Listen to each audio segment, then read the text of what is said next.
Hello viewers, welcome. तो आज हम करने वाले हैं बीएल ग्रोवर के सेकेंड लेक्चर को। इससे पहले हमने ऑलरेडी एक लेक्चर किया हुआ है जिसमें हम B L Grover 32nd edition modern India की फर्स्ट चैप्टर को कवर करने की कोशिश की है। The chapters heading is decline and disintegration of Mughal empire. हमने ऑलरेडी लेटर मुगल एम्परर और लेटर मुगल नोबल्स कवर कर लिया है। हमारे आज का टॉपिक है राइज ऑफ न्यू स्टेट्स। तो जब मुगल एम्पायर जो है उसकी सेंट्रल कैरेक्टर वीक होने लग जाएगी तो ऐसे में क्या होगा, उसकी मिलिट्री स्ट्रेंथ भी धीरे धीरे वीक हो जाएगी, जिस वजह से इंडिया में कहीं ना कहीं पॉलिटिकल वेकम क्रिएट होगी। क्योंकि मुगल इंडिया जो है वो काफ़ी लंबी थी, मुगल्स का एक्सपेंस जो है इंडिया में काफ़ी दूर तक फैला हुआ था। अब क्योंकि सेंट्रल में एक वीक राजा बैठा हुआ है जिसके पास बहुत ज़्यादा मिलिट्री स्ट्रेंथ नहीं है, तो ऐसे में जो पावरफुल नोबेल्स हैं, क्योंकि हमने ऑलरेडी लास्ट लेक्चर में कर लिया कि नोबेल्स काफ़ी पावरफुल हो रहे थे और राजा काफ़ी वीक, तो ये जो पावरफुल नोबेल होंगे इनके मन में सपना आएगा कि क्यों ना हम अपनी इंडिपेंडेंट प्रिंसिपैलिटी बना लें, राजा के अंदर रहकर हम क्यों रूल करें, तो हम अपनी इंडिपेंडेंट प्रिंसिपैलिटी बना लेते हैं। इस वजह से क्या होगा कि बहुत सारे पावरफुल नोबेल्स जो हैं वो मुगल गवर्नर्स जो हैं वो मुगलों से अलग हो जाएंगे, सेंट्रल एम्पायर से अलग हो जाएंगे और अपने लिए एक अलग इंडिपेंडेंट स्टेट बनाएंगे जहाँ पर वो अपने नियम चलाएंगे, अपने सिक्के बंटवाएंगे और प्रैक्टिकली हर सेंस में कहीं ना कहीं इंडिपेंडेंट हो जाएंगे मुगल राजा से। एट टाइम्स हमें ऐसा इंस्टेंसेस दिखेगा कि ये क्या करेंगे, ये जब कहीं बाहर से अटैक होगा या कुछ होगा तो कहीं ना कहीं ये राजा को सपोर्ट भी करेंगे इनमें से कुछ लोग। ऐसे सिचुएशन में जब मुगल एम्पायर काफ़ी वीक हो चुकी है, suppose this is the Mughal empire, तो यहाँ पर एक पावरफुल गवर्नर था, इसने खुद को इंडिपेंडेंट कर लिया, यहाँ पर कोई पावरफुल था, उसने खुद को इंडिपेंडेंट कर लिया, इधर भी वैसा ही हुआ। तो वैसे में सेंटर बहुत वीक हो गया और उसके पास मिलिट्री स्ट्रेंथ भी नहीं है सही। ऐसे में क्या होगा कि बाहर से लोगों को पता चल जाएगा कि मुगल एम्पायर वीक हो रहा है तो वो अटैक करेंगे। दो काफ़ी फेमस अटैक जो हमें पता है दैट इज़ नादिर शाह और अहमद शाह अब्दाली। तो ये लोग जो है नॉर्थ वेस्ट से इंडिया आएंगे और इंडिया पर अटैक करेंगे, काफ़ी ज़्यादा लूट मचाएंगे। ये सारी रीजंस की वजह से, दैट इज़ एक्सटर्नल रीजंस बाहर से अटैक होना और इंटरनल रीजंस मुगल गवर्नर का खुद को इंडिपेंडेंट कर लेना सेंटर से। इससे क्या होगा, एक पॉलिटिकल कंफ्यूजन क्रिएट होगी मल्टी डायमेंशनल कैरेक्टर की, मतलब एक्सटर्नल कैरेक्टर भी इंटरनल कैरेक्टर भी दोनों की वजह से पॉलिटिकल कंफ्यूजन होगी, जिससे मुगल एम्पायर जो है वो और जल्दी ख़त्म हो जाएगा, जितना शायद वो और टिक पाता अगर ये दोनों चीज़ें नहीं होती तो उससे काफ़ी जल्दी ख़त्म हो जाएगा। सबसे पहला इंडिपेंडेंट प्रिंसिपैलिटी जिसके बारे में हम पढ़ने वाले हैं that will be the principality of Deccan, जो कि चिंग्लेज खान स्टैब्लिश करेंगे। और ये क्या बनाएंगे, ये बनाएंगे असफ जाहिया हाउस ऑफ हैदराबाद। चिंग्लेज खान को पॉपुलरली हम जो है निज़ाम उल मुल्क कहेंगे, तो आगे हम जब भी निज़ाम उल मुल्क मेंशन करेंगे तो दैट इज़ चिंग्लेज खान। तो दक्कन में एक इंडिपेंडेंट किंगडम बनाने की सपने को सबसे पहले जुल्फ़िकार खान ने देखा था और जुल्फ़िकार खान ने जो है 1708 में बहादुर शाह की कृपा से उन्हें क्या हो गया था, उन्हें दक्कन की वाइस रॉयलिटी मिल गई थी और जुल्फ़िकार खान ने अपना एक डेप्यूटी अपॉइंट किया दाऊद खान और उसके थ्रू दक्कन में अपने पावर्स को एक्सरसाइज किया करते थे। पर 1713 में जब जुल्फ़िकार खान की मृत्यु हो जाती है तो उनके साथ साथ इस ड्रीम की भी कहीं ना कहीं एंड हो जाती है।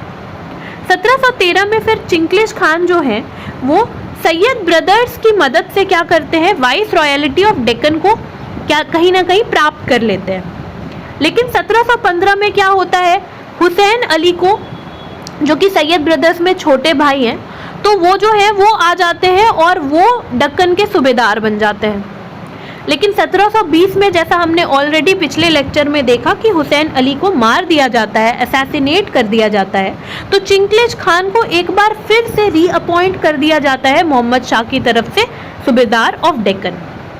1722 में जो है निज़ाम को दिल्ली का वजीर बना दिया जाता है। This is a very important post.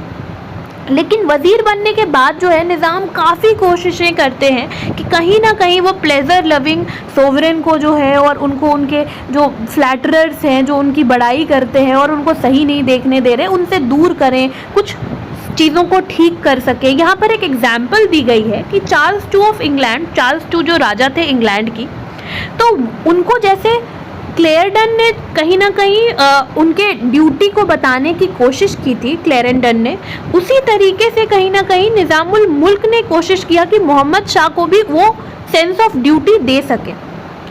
उनकी स्ट्रिक्ट डिसिप्लिन की वजह से बस वो डिसलाइक और जेलसी का ही सामना करना पड़ा। बाकी नोबेल्स उनसे काफ़ी जेलस हो गए और कहीं ना कहीं जो किंग है वो भी कहीं ना कहीं डिसलाइक करने लगे, क्योंकि वो प्लेजर लविंग थे मोहम्मद शाह।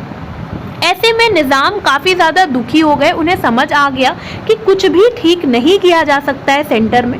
और ऐसे में वो एक दिन क्या करेंगे, वो हंटिंग का बहाना बना करके डेक्कन चले जाएंगे और फिर वापस कभी नहीं आएंगे। डेक्कन में ही क्या करेंगे, वो अपनी इंडिपेंडेंट प्रिंसिपैलिटी बना लेंगे। डेक्कन जाने से पहले, क्योंकि वो ऑलरेडी वजीर थे, तो मालवा और गुजरात को उन्होंने डेक्कन में मिला दिया था, ताकि जब वो डेक्कन चले जाए और वहाँ की सूबेदारी या कहीं ना कहीं वहाँ पर एक इंडिपेंडेंट किंगडम बनाए, तो मालवा और गुजरात उनके पास हो। मालवा और गुजरात क्यों इंपॉर्टेंट है, क्योंकि मालवा जो है वो सेंट्रल में लोकेटेड है और वो बाकी इंडिया से कनेक्शन देगा या दिल्ली से भी, और गुजरात जो है वो ट्रेडिंग के लिए बहुत इंपॉर्टेंट था। तो यहाँ पर निज़ाम ने क्या किया, मालवा और गुजरात को डेक्कन में मिला लिया और फाइनली क्या हुआ, डेक्कन चले गए वो। निज़ाम के इस फैसले पर काफ़ी गुस्सा आया मोहम्मद शाह को, और मोहम्मद शाह ने जो है मुबारिस खान के नाम के आदमी को क्या किया, डेक्कन का वाइस रॉय अपॉइंट कर दिया और मुबारिस खान को भेजा डेक्कन और कहा कि निज़ामुल मुल्क को जो है आप जिंदा या मुर्दा किसी भी तरह से आपको क्या करना है, दिल्ली के कोर्ट में पेश करना है।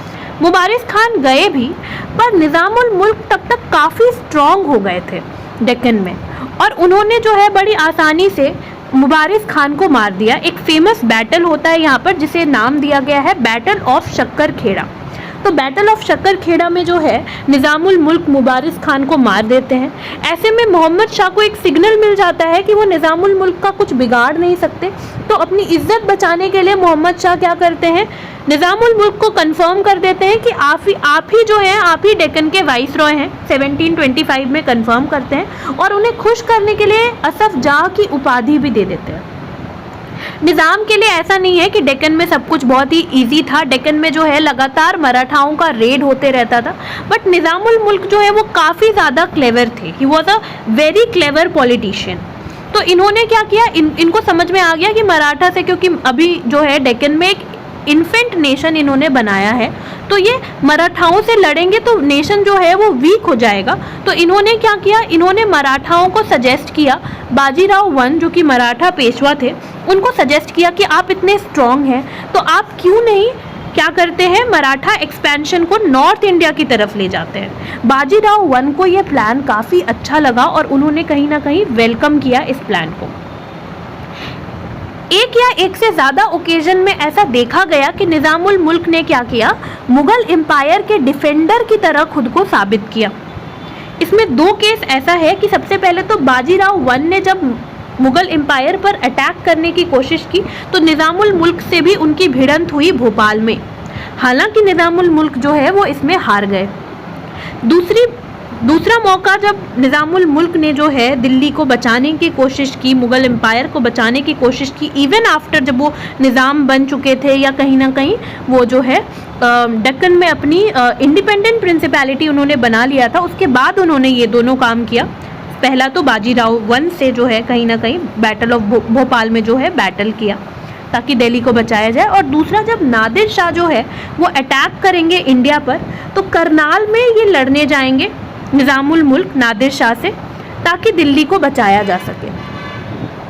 नादिर शाह जब अटैक करेंगे और दिल्ली को छोड़ने का वक्त आ जाएगा, जब वो सारा लूट कर चुके होंगे, तो वो दिल्ली से जब निकल रहे होंगे तो वो क्या करेंगे, वो मोहम्मद शाह को काइंड ऑफ चौकन्ना करेंगे कि आप जो है आप निज़ाम पर भरोसा मत करिए, क्योंकि निज़ाम जो है वो सिर्फ अपने इंटरेस्ट को देखते हैं और वो बहुत ही कनिंग है। वो कई गुना ज़्यादा एम्बिशियस है जितने वो दिखते हैं उससे। नादिर शाह के इन्वेजन के बाद जो है निज़ाम वापस से दक्कन चले जाएंगे और वहाँ पर अपने पोजीशन को और कंसोलिडेट करेंगे। निज़ाम में हर वो क्वालिटी थी जो एक इंडिपेंडेंट किंगडम के मैनेजर के पास होनी चाहिए। ये एक डिप्लोमैट थे, एक बेनावोलेंट रूलर थे। इन्होंने पीस और ऑर्डर को स्टैब्लिश किया दक्कन में, एग्रीकल्चर को प्रमोट किया, इंडस्ट्रीज को प्रमोट किया और खुद को लोगों के करीब रखा। सिडनी ओवेन जो है वो कहते हैं कि निज़ाम जो है एक विली पॉलिटिशियन थे और एक अपॉर्चुनिस्ट थे।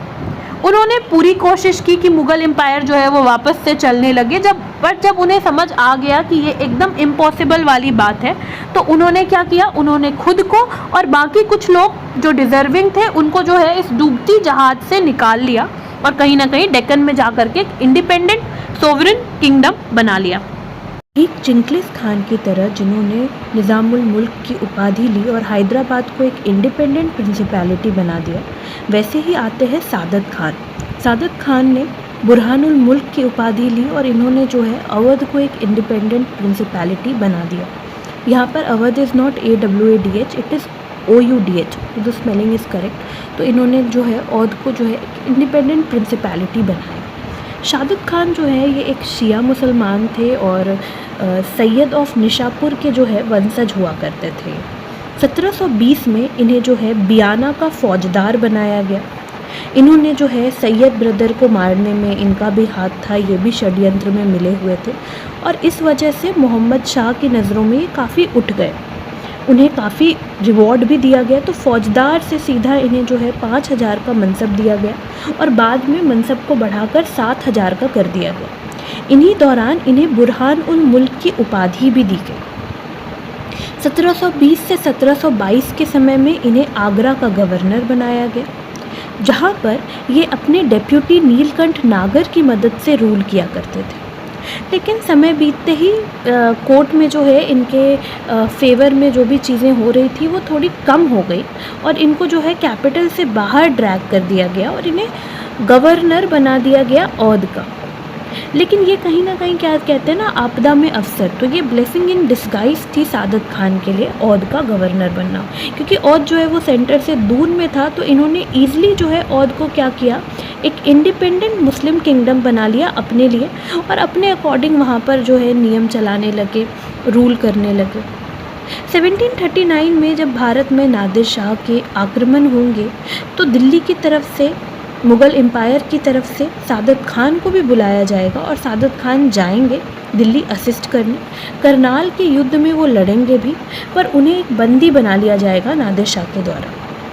इसके पीछे की बैकग्राउंड स्टोरी ये है कि कहीं ना कहीं सादत खान ने जो है वो नादिर शाह को बुलाया था, लेटर लिख करके बुलाया था कि आप दिल्ली आइए, दिल्ली पर आक्रमण करिए, आपको यहाँ से बहुत पैसे मिल जाएंगे, तो मैं पैसे दूंगा। तो वैसे में नादिर शाह ने जो है वो सादत खान को कहीं ना कहीं क्या कर लिया, सादत खान को प्रिजनर बना करके उनसे पैसे मांगे कि आपने तो कहा था कि आप दिल्ली आइए, आप इन्वेट करिए, आपको 20 करोड़ रुपए मिलेंगे, तो आप जो आपने 20 करोड़ रुपए की जो प्रॉमिस की थी वो पूरा करिए। ऐसे में सादत खान को कहीं से कोई हेल्प नहीं मिला।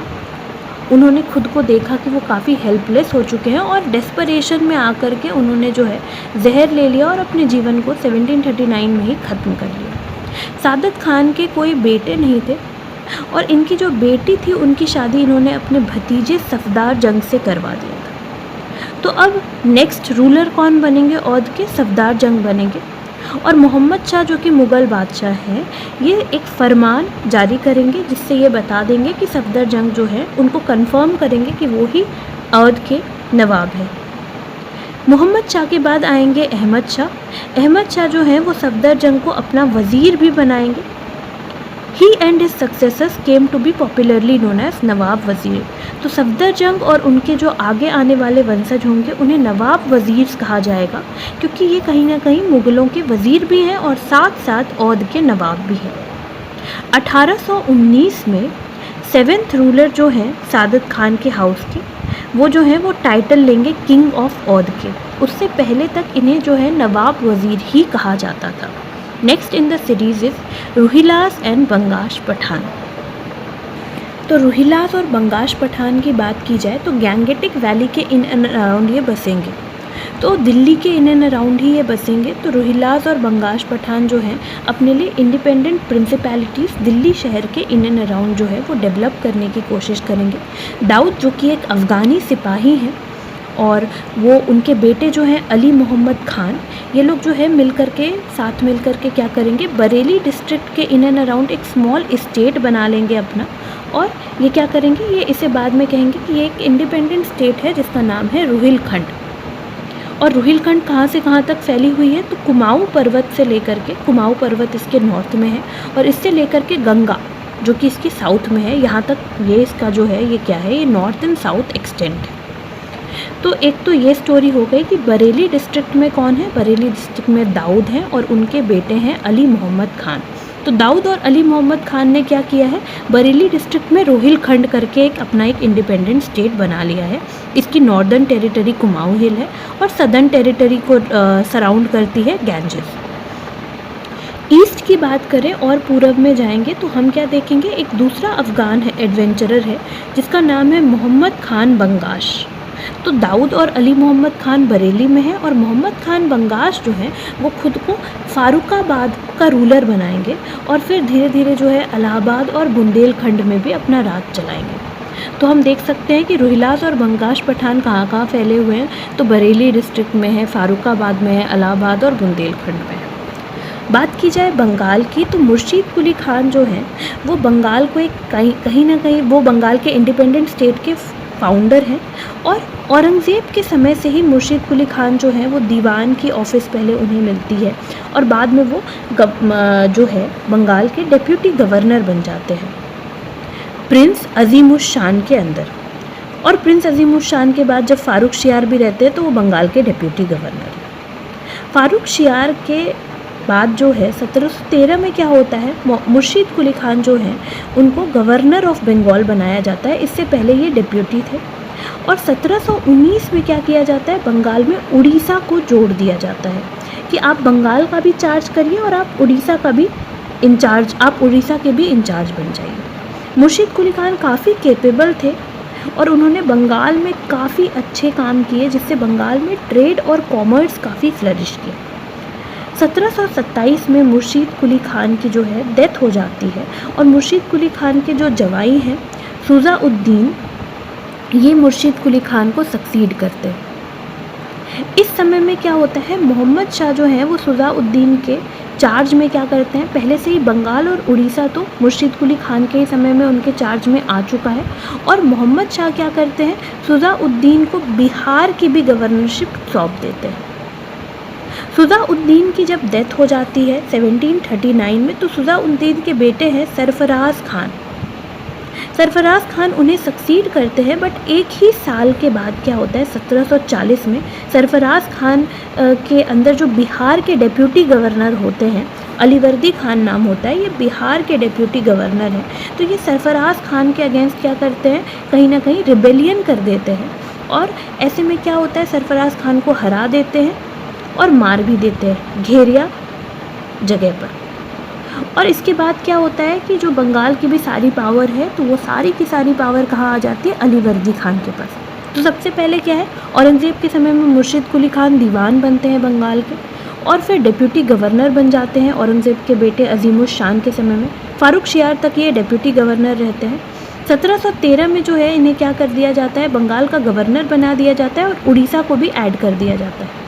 मुर्शीद कुली खान के डेथ के बाद क्या होता है, सुजाउद्दीन जो है, जो कि बिहार की भी गवर्नरशिप जो है सुजाउद्दीन को सौंप दी जाती है, जो मुर्शीद कुली खान के जमाई हैं। इसके बाद क्या होता है कि सुजाउद्दीन जो है उनकी जब डेथ हो जाती है, तो सुजाउद्दीन के जो बेटे हैं सरफराज खान, वो उन्हें सक्सीड करते हैं। और सरफराज खान के समय में क्या होता है कि बिहार के जो गवर्नर हैं, डिप्यूटी गवर्नर अलीवर्दी खान, वो जो है वो रिबेलियन करते हैं और घेरिया नामक जगह पर सरफराज खान को लड़ाई में मार देते हैं और पावर सारा सीज कर देते हैं। अलीवर्दी खान, इसके बाद क्या होता है कि आपको ये जो है मुग़ल एम्परर का कंसेंट ज़रूरी है, क्योंकि लोगों में मुग़ल एम्परर की जो है अभी भी वैल्यू है। तो लोगों के सामने उनको ये बताना है कि मुझे जो है मुग़ल गवर्नर ने, मुग़ल रूलर ने जो है मुझे अलाउ किया है कि मैं रूल कर सकता हूँ। तो अलीवर्दी खान जो है वो उस ज़माने में 1740 में मुग़ल राजा को जो है 2 करोड़ रुपए भेजते हैं। 1746 में एम्परर जो है उनसे और पैसे मांगते हैं, बट अलीवर्दी खान उसके बाद फिर जब एक बार उनका गवर्नरशिप कंफर्म हो जाता है तो फिर दोबारा पैसे नहीं देते हैं। अब जब उन्होंने पैसे नहीं दिए तो इससे ये बात क्लियर होती है कि बंगाल, बिहार, उड़ीसा जो अलीवर्दी खान के अंदर थी वो वर्चुअली जो है वो मुग़ल एम्पायर से अलग हो गई है, वरना वो पैसे ज़रूर देते। अलीवर्दी खान जो है वो कहीं भी एम्परर पर डिपेंडेंट नहीं थे अपने प्रोविंस को चलाने के लिए। और ऐसे में क्या होता है कि निज़ाम, नवाब वज़ीर जो अवध के हैं और अलीवर्दी खान जो हैं, ये लोग सबके सब ये तीनों जो है कहीं ना कहीं मुग़ल एम्परर के सोवरेनिटी को फिक्शियस रूप से बस मानते हैं कि हाँ हमारे ऊपर वो हैं, बट अंदर ही अंदर ये लोग जो है कहीं ना कहीं वर्चुअली इंडिपेंडेंट किंगडम चला रहे थे। तो बंगाल, औध और दक्कन में जो है मुग़ल गवर्नर की राज चलती थी और इन्होंने जो है नाम के लिए, नेम सेक के लिए मुग़ल राजा को जो है वो अपना सुप्रीम माना हुआ था। उनकी अथॉरिटी को फॉर द नेम सेक ये एक्सेप्ट करते थे। जब मुग़ल राजा इन्हें बुलाते हैं नादिर शाह के अटैक पर तो ये लोग मदद भी करने जाते हैं। लेकिन दूसरी तरफ क्या है, हिंदू राजा हैं जो कि मुग़ल के अंदर थे, मुग़ल ने कहीं ना कहीं इन पर कब्ज़ा किया हुआ था। तो जब ये देखते हैं कि मुग़ल वीक हो गए तो ये भी खुद को इंडिपेंडेंट कर देते हैं। इसमें सबसे पहले आते हैं राजपूत। तो राजपूत जो कि औरंगज़ेब की पॉलिसीज़ से बहुत ही तंग आ गए थे, तो मुग़ल और राजपूत के रिलेशंस काफ़ी बिगड़ गए थे औरंगज़ेब के समय।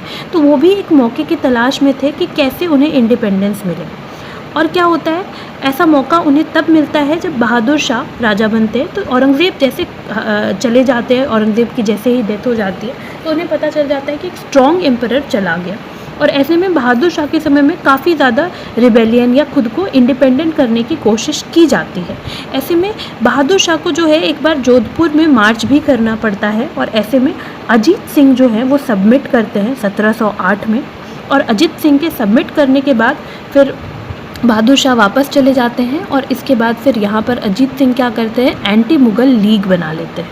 इसमें मेन लोग कौन थे, एक तो अजीत सिंह थे, एक जय सिंह टू थे और दुर्गादास राठौड़ थे। इसी साल क्या होता है, 1714 में जब एंटी मुग़ल लीग ये लोग बनाते हैं तो क्या होता है, हुसैन अली जो कि कमांडर इन चीफ हैं मुग़ल आर्मी के, तो वो आते हैं जोधपुर और वो अजीत सिंह को जो है पीस करने के लिए कहीं ना कहीं परसुएड करते हैं और कहते हैं कि आप अपनी बेटी की शादी जो है वो राजा फारूक सियार से करा दीजिए और मुग़ल और राजपूत पीस बना लीजिए। फारूक सियार और सैयद ब्रदर्स के रिश्ते हमेशा तो स्मूथ रहते नहीं हैं, तो बाद में जब इनके रिश्ते ख़राब हो जाते हैं तो जोधपुर और जयपुर जो है वो एक अपॉर्चुनिटी वाली पॉलिसी अपनाते हैं कि जो हमें अच्छा ऑफ़र करेंगे तो हम उनके तरफ हो जाएंगे। तो अजीत सिंह को अपने तरफ करने के लिए सैयद ब्रदर्स ने क्या किया, अजीत सिंह को गवर्नरशिप दे दिया अजमेर और गुजरात का। ये गवर्नरशिप जो है वो उनके पास जो है 1721 तक थी ऑलरेडी। एंटी सैयद पार्टी जो है, जो सैयद के अगेंस्ट थी, उन्होंने जो है जय सिंह टू को के साथ सेम काम किया कि उनको जयपुर का गवर्नरशिप दे दिया और आगरा भी दे दिया 1721 तक आते आते। और फर्दर क्या किया, उन्हें सूरत का सरकार भी दे दिया और ये सब कुछ मोहम्मद शाह के नाम पर किया गया। तो सैयद ब्रदर्स ने क्या किया, उन्होंने जो है अजीत सिंह को अपने तरफ कर लिया और एंटी सैयद पार्टी यानी कि एम्परर की तरफ से क्या किया गया, जय सिंह टू को अपनी तरफ किया गया। ऐसे क्या हुआ, राजपूत जो है at one stage controlled the entire territory extending from 600 miles south of Delhi to Surat. तो ऐसे में क्या है कि कुछ स्टेट जो है वो अजीत सिंह के पास आ गई, कुछ स्टेट जो है वो जय सिंह टू के पास आ गई और ऐसे जो है 600 माइल्स की टेरिटरी जो है वो राजपूतों के पास आ गई। लेकिन राजपूतों में इंटरनल डिसेशन, आपसी मतभेद इतनी ज़्यादा थी कि उन्होंने कभी भी वो कंसोलिडेट कर ही नहीं पाए अपने पोजीशन को और फिर इसका फ़ायदा उठाया मराठाओं ने।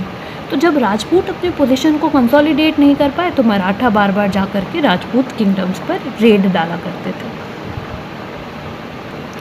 तो जाट जो है वो एक एग्रीकल्चरलिस्ट कम्युनिटी है जो दिल्ली, मथुरा, आगरा जैसे रीजन में सेटल हुई है और ये औरंगज़ेब के ऑपरेसिव पॉलिसीज़ से बहुत परेशान थे और अक्सर रिवोल्ट किया करते थे। और रिवोल्ट से जो है ये पूरा एरिया दिल्ली, मथुरा, आगरा का जो है काफ़ी डिस्टर्ब रहा करता था। जाट में एक फेमस लीडर उभर के आते हैं जिनका नाम है चूड़ामन। तो चूड़ामन जो है ये क्या करते हैं, ये एक किला बनाते हैं थुन में और चैलेंज करते हैं मुग़ल अथॉरिटी को अपने रीजन में।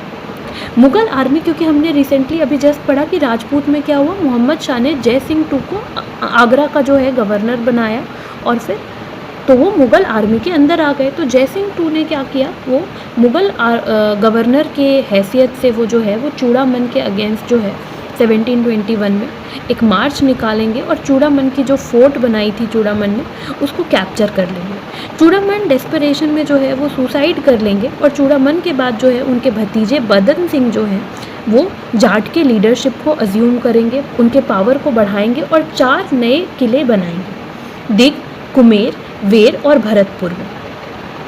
और इस समय एक और फ़ायदा क्या होगा कि नादिर शाह जो कि एक अफ़गान है, तो वो क्या करेंगे, वो मुग़ल एम्पायर पर अटैक कर देंगे, जिससे मुग़ल एम्पायर वीक हो जाएगी और इसका फ़ायदा हो जाएगा बदन सिंह को और वो और स्ट्रॉन्ग कर लेंगे अपने कंट्रोल को मथुरा और आगरा पर।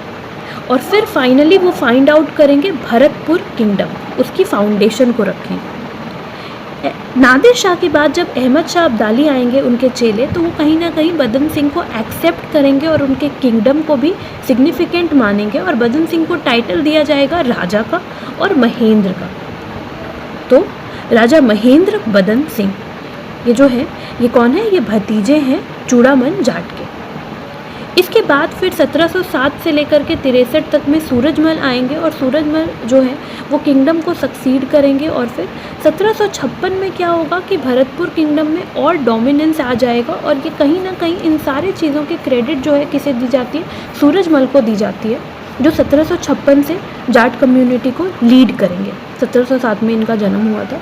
तो सूरजमल को जो है उनके पॉलिटिकल थॉटफुलनेस के लिए जाना जाता है, उनके काम कंपोजर के लिए और उनके क्लियर विजन के लिए जाना जाता है। इन्हें जाट कम्युनिटी का प्लेटो भी कहा जाता है। जब सूरजमल जाट की डेथ हो जाएगी 1763 में, तो जाट कम्युनिटी जो है वो धीरे धीरे इनसिग्निफिकेंट हो जाएगी।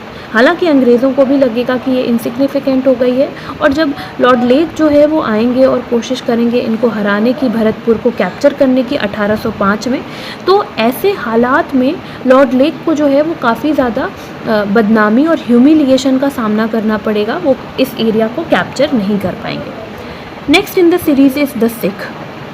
जैसा हम ऑलरेडी जानते हैं कि सिखिज़म की कोर में क्या है, 10 गुरु हैं और उन्होंने सीख दिया है। तो जो आखिरी गुरु हैं गुरु गोविंद सिंह, उन्होंने सिख कम्युनिटी को कहीं ना कहीं मिलिटेंट सेक्ट बनाया, लड़ाका बनाया, ताकि वो अपने धर्म और अपने लिबर्टीज़ की, अपने इंडिपेंडेंस की रक्षा कर सकें। क्योंकि ये पंजाब वाले एरिया में रहते थे और वहाँ बार बार क्या हो रहा है कि फॉरेन इन्वेजन्स हो रहा है, तो इस वजह से तो जब गुरु गोविंद सिंह जो है अपने मॉर्टल बॉडी को छोड़कर जाते हैं, तो बंदा बहादुर जो है वो सिखों के लीडर बन जाते हैं। और बंदा बहादुर जो है वो काफ़ी ज़्यादा स्ट्रगल करते हैं मुग़ल्स के अगेंस्ट 8 साल तक, 1708 से 1716 तक। और फिर उसके बाद 1716 में क्या किया जाता है, बंदा बहादुर को कैप्चर कर लिया जाता है और मार दिया जाता है। इसके बाद क्या होता है, नादिर शाह और अहमद शाह अब्दाली के रिपीटेड इंट्रूजन से इंडिया में क्या होता है, मुग़ल सेंट्रल अथॉरिटी जो है वो काफ़ी ज़्यादा वीक हो जाती है और ऐसे में क्या हो जाता है, मुग़ल एडमिनिस्ट्रेशन पूरा बर्बाद हो जाता है पंजाब में। इससे जो है पंजाब में क्या होता है, एक अपॉर्चुनिटी मिलती है सिख मीसल को। मीसल का अर्थ होता है ब्रदरहुड, भाईचारा।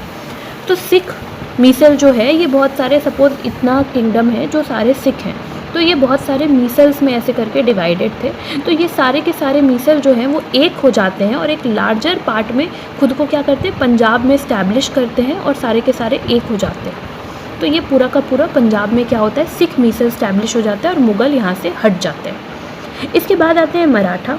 और मराठा ना सिर्फ साउथ में, ना सिर्फ दक्कन में, बल्कि नॉर्थ में भी मुग़ल के सबसे बड़े चैलेंज मराठा ही थे। मराठा के अंदर जो है कैपेबल लीडरशिप थी मराठाओं में, पेशवास की। और मराठा ने जो है मुग़ल अथॉरिटी को मालवा और गुजरात से खदेड़ फेंका था और अपने स्वे को जो है वो उन्होंने राजपूताना में फैला दिया था 1730 में। और उन्होंने जो है एक पूरी डिटरमाइंड बिड की कि वो जो है पॉलिटिकल वेकम जो क्रिएट हुआ है मुग़ल के डिसइंटीग्रेशन से, उसे वो भर पाए। मराठा पोजीशन जो है वो धीरे धीरे इम्प्रूव हो ही रही थी। 1750s के समय में हम देखते हैं कि इनकी पोजीशन काफ़ी ज़्यादा इम्प्रूव हो जाती है और ये कहीं ना कहीं चीफ इनहेरिटर्स हो जाते हैं मुग़ल डोमिनेंट के इंडिया में। लेकिन इनके अथॉरिटी को चैलेंज करते हैं अहमद शाह अब्दाली तीसरे पानीपत के युद्ध में। और इसके बाद जो है मराठा की, कहीं ना कहीं मराठा की भी प्रेस्टीज डाउन हो जाती है। थर्ड बैटल ऑफ पानीपत के बाद। पर मराठा जो है वो पूरी कोशिश करते हैं कि वो क्विकली रिकवर कर सके पानीपत में जो भी लॉस हुआ है। बट फिर वो रिकवर कर ही रहे थे कि ऐसे में उनको एक और चैलेंज मिलता है इंग्लिश ईस्ट इंडिया कंपनी से, और इस वजह से वो पॉलिटिकल सुपरमैसी के स्ट्रगल में कहीं ना कहीं सेंट्रल पावर नहीं बन पाते हैं। After this was the rise of new kingdoms. After this, in the next lecture, we will do foreign invasions from northwest. Thank you so much for watching. Stay tuned. Thank you.